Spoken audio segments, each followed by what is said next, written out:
약간 선생님한테 고자질하듯이. 그렇죠. 선생님이 왜 거짓말했어요? 막 이런 거. 그러니까 사실은 네. 그 거짓말은 이제 저희가 다 기다리고 있는 거잖아요. 그렇죠. 저 거짓말 함정 언제 하나. 파놓고 기다리는 거예요, 사실. 그렇죠, 그렇죠.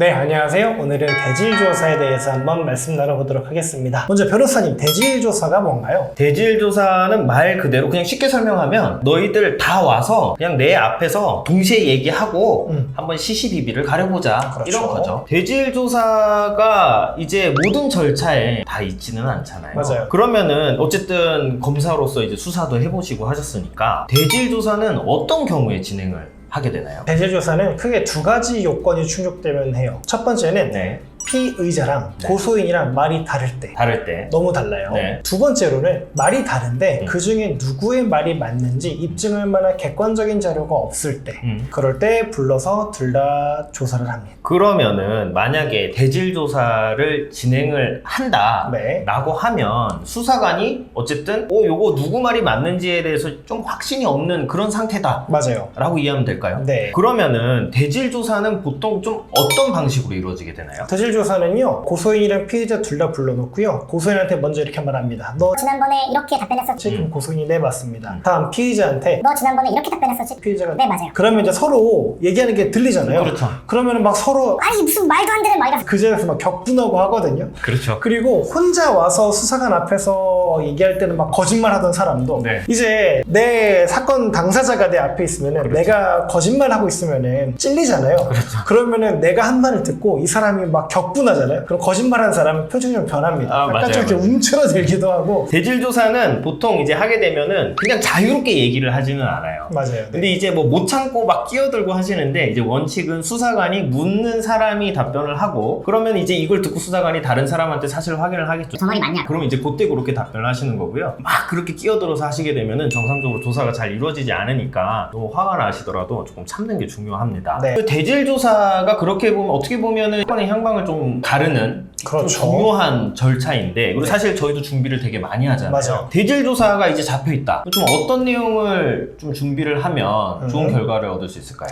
일단 대질조사는요, 결국은 양 당사자의 말이 서로 다른데 누구 말이 맞는지 모르겠으니까 부르는 거잖아요. 그렇죠. 그럼 일단은 내가 뭘 말하고 싶느냐 이것보다도 내가 한 말에 대해서 지금까지 상대방은 뭐라고 반박을 해왔느냐 이거에 대한 파악이 사실은 우선이에요. 그래서 내가 한 말은 이미 지난번 조사 때 다 했으니까 그거에 대해 상대방도 뭐라고 답변을 했을 건데 그 답변 내용이 뭔지 파악을 하고 그거에 대해서 내가 상대방 말이 거짓이에요 라는 걸로 주장하고 입증할 수 있는 자료가 있다고 한다면 그런 자료들을 정리해서 가져가는 게 좋을 것 같습니다. 궁금한 게 하나 있는데요. 네. 상대방이 이제 어떤 말을 할 거다라고 이제 예상을 하고 그거에 대한 반박 자료를 제가 준비를 해서 가는 거잖아요. 네. 이 사람이 이렇게 얘기할 게 뻔하니까 내가 요거 내야지 라고 했을 때 이거를 미리 내는 게 좋나요? 아니면 이 사람 거짓말 하길 기다렸다 거짓말한 그때 가서 딱 제시하는 게 좋나요? 거짓말하기를 기다렸다가 내야죠. 그래서, 왜냐면은 네. 수사관은 누가 거짓말하는 거야? 이걸 보기 위해서 부르는 거거든요. 근데 애초에 내가 갖고 있는 거 다 내놓으면은 상대방은 거짓말 안 할 거잖아요. 수사관 집에서 누가 거짓말했는지 몰라요. 그러니까 거짓말하기를 기다렸다가 내시는 게 좋습니다. 그게 보통 저희들도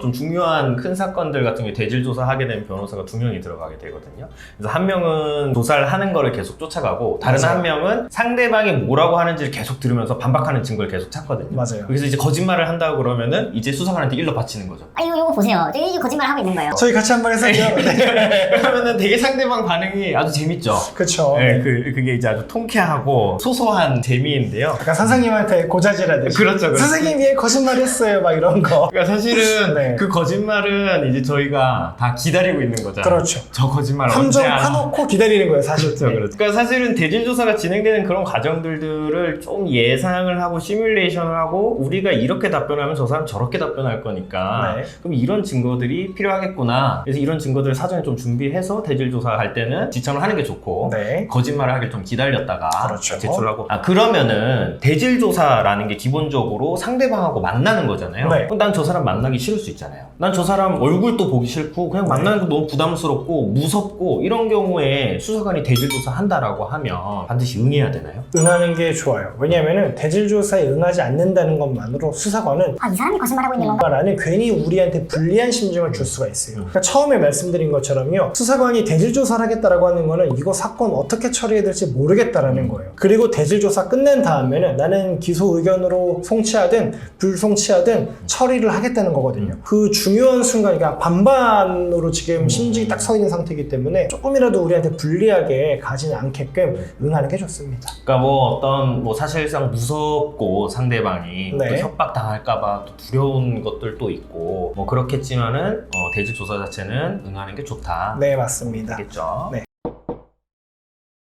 지금 대질 조사를 뭐 앞두고 있다던가 혹은 뭐 대질 조사가 있을 것 같다라는 생각이 드시면은 대질 조사 그냥 가시지 마시고 변호사 상담 한번 꼭 받으시고 가시는 게 좋고 관련해서 필요한 증거들도 아까 말씀드렸죠. 지참하시는 게 좋기 때문에 변호사 상담 꼭 필요합니다. 그래서 저희한테도 뭐 편하게 문의 주시면 저희가 답변 드리도록 하겠습니다.